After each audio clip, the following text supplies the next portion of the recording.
You're 24 with the most forgettable face on the planet. Not ugly, not handsome, just there. You grew up on the border, learned Spanish before English, switched between both like flipping a light switch. Broke, directionless, a bachelor's degree in accounting collecting dust next to an empty fridge. But that forgettable face and that bilingual tongue. That's your resume. The CIA isn't recruiting action heroes. They're recruiting ghosts. And you're practically invisible. They fly you to a facility that doesn't show up on any map. 18 months. They teach you to lie so fluently, your own reflection doubts you. They teach you to build an identity from thin air. Fake credit history, fake landlords, fake exes who'll confirm your fake breakup if anyone calls. They run you through 72-hour interrogations, where the only way out is to out-stubborn a guy whose career is breaking people. They teach you 14 ways to kill someone and 200 ways to avoid having to. But the first lesson, the one they tattoo on your brain, is the golden rule. Never get attached. Your instructor says it like a prayer. The people you're going to meet are not your friends. They're assets. They're line items on an operational budget. The second you forget that, you're a dead man with a classified obituary nobody will ever read. Your legend, spy talk for the lie you're going to live inside, is Alejandro Medina, accountant, gambling problem, owes 200 grand to people who collect debts with pliers, morally flexible, financially desperate. The agency spent 8 months building this man's existence. He has a college transcript, a landlord who will vouch for him, even a Tinder profile with 3 matches who are all undercover agents. Alejandro Medina is more real than most real people. Starting today, he's you. You show up to a job fair in Guadalajara wearing a cheap suit. A logistics company called Grupo Pacifico has a booth. Clean branding, LinkedIn presence, the whole corporate theater. 2 interviews later, you're employee number 247 at a company that imports industrial cleaning supplies. On paper, the most boring job in Mexico. In reality, Grupo Pacifico is a wholly owned subsidiary of the Reyes Cartel. And those cleaning supplies haven't cleaned anything except money in 6 years. Your first month is actual bookkeeping. Payroll, invoices, tax filings. Then you notice the numbers. A single warehouse in Sinaloa generating revenue that would make an Amazon fulfillment center jealous. Invoices don't match shipping logs. Shipping logs don't match customs declarations. A recurring transfer of exactly $47,000 every Thursday to a shell company in Panama, with no website, no office, no employees. You don't say a word. You just fix the books. Find errors the previous accountant was too lazy or too scared to catch. Your supervisor, a stocky guy everyone calls Ringo, watches you work. After 2 weeks, he nods. 1 nod. In this organization, 1 nod from the right person is worth more than a standing ovation. 3 months in, they test you. Ringo walks you into a back room where a man is zip-tied to a metal chair, face already purple. Skimmed $15,000 from a shipment. What happens next isn't an interrogation. It's a receipt, a message for everyone else. Ringo doesn't watch the man. He watches you. Your training kicks in 3 full seconds before your humanity does. You stand there with the same blank expression you'd wear watching someone fix a printer. Ringo nods again. 2 nods now. You're being promoted without anyone saying the word. You feed intelligence back using methods that would make a Cold War spy nostalgic. Yelp reviews for restaurants you've never eaten at. 5 stars means priority intel. 1 star means abort. 3 stars means check the dead drop. The dead drop is a hollowed-out brick behind a laundromat. Your handler meets you at a dog park every other Thursday. You both pretend to walk dogs.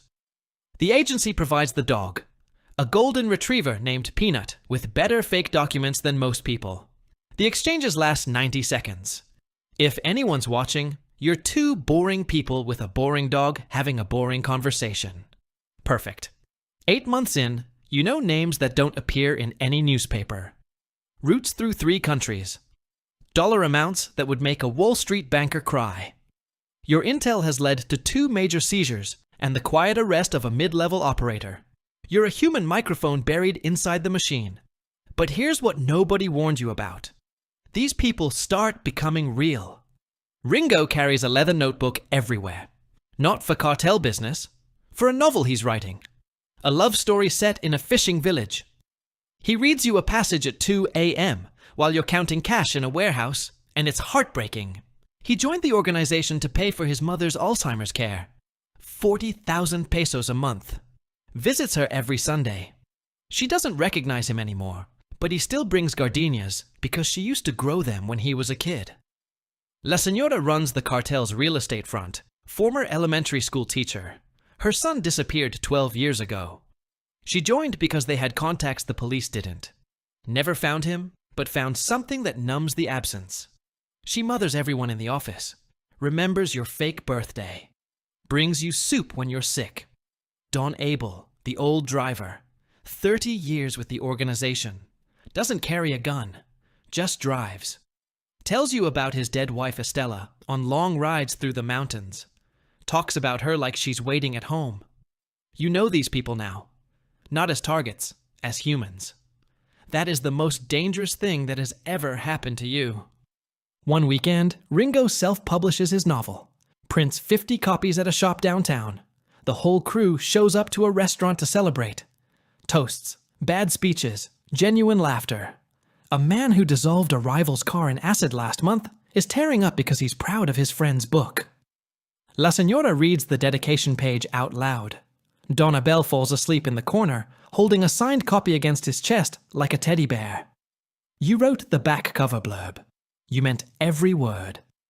For 3 hours, it looks like any group of friends at any restaurant in any city. You eat, you drink, you laugh.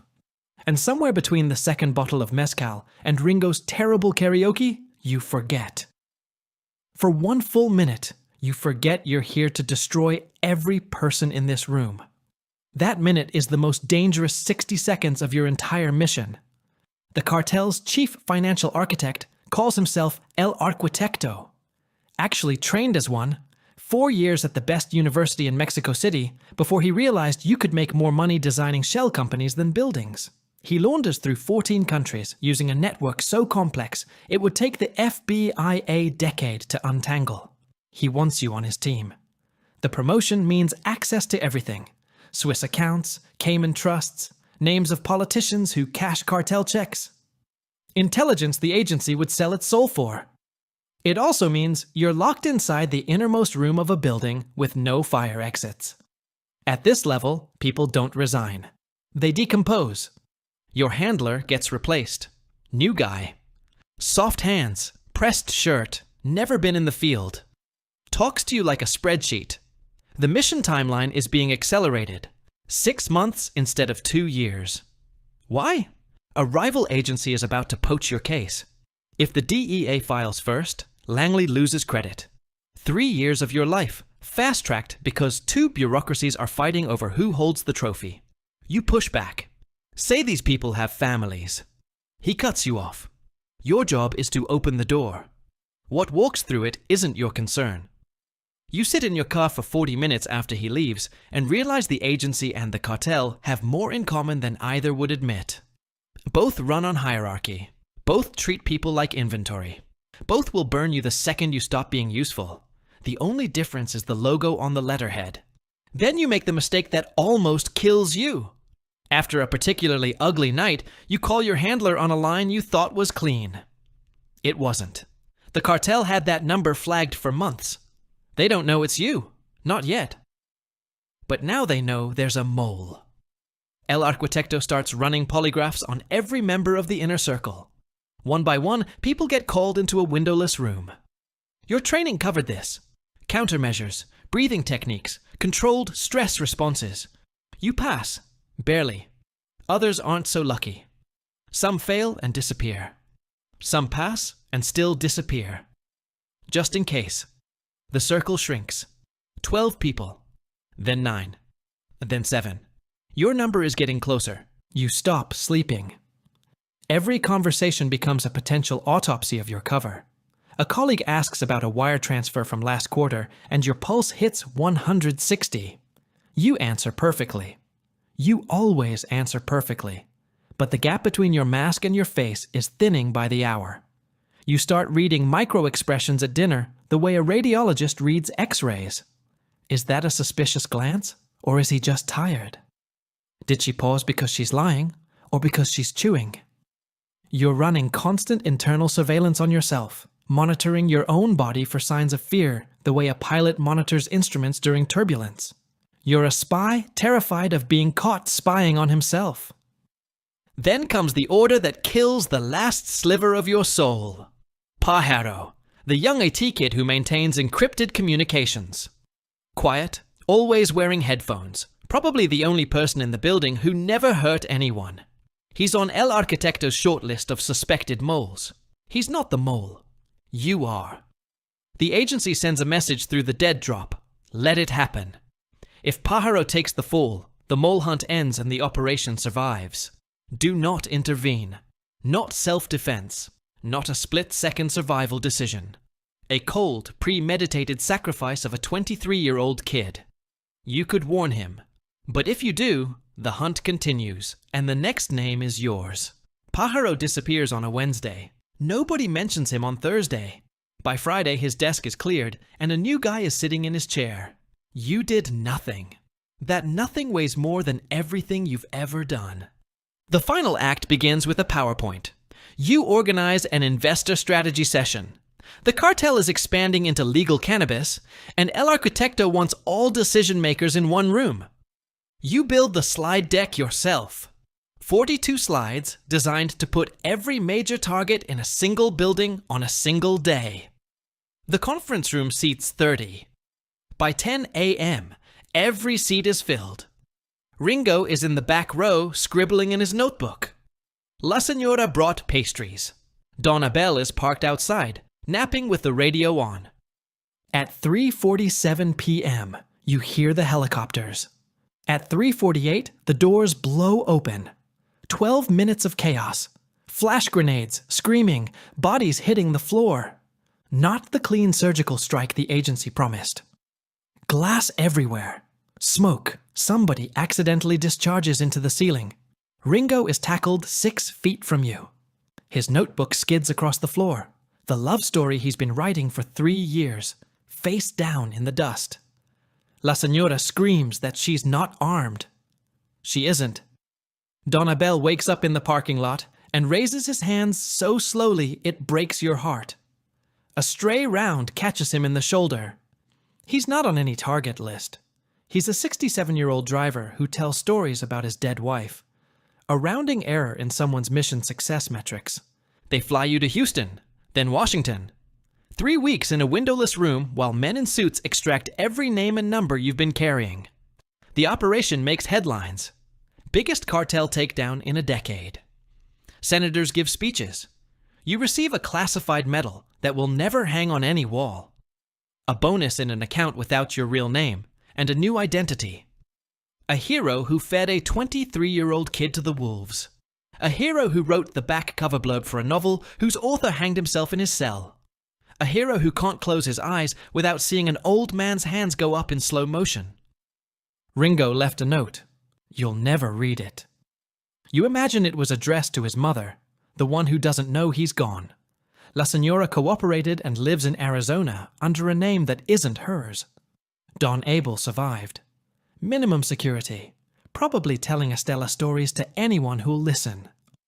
The Reyes organization is officially dismantled, except 6 new organizations have already carved up its territory. The drugs still flow. The money still launders. The only thing that changed is you can't sleep without pills, and you flinch when someone knocks on a door. 8 months later, your handler calls. New voice, same tone. Synthetic opioid network in Southeast Asia. They need someone forgettable. Someone who speaks the language of money. The agency isn't asking. They're informing. You were never the protagonist. You're ammunition. A bullet the agency loads, fires, and reloads until the casing cracks. You pack your bag because that's what bullets do. They don't choose the target. They just fly.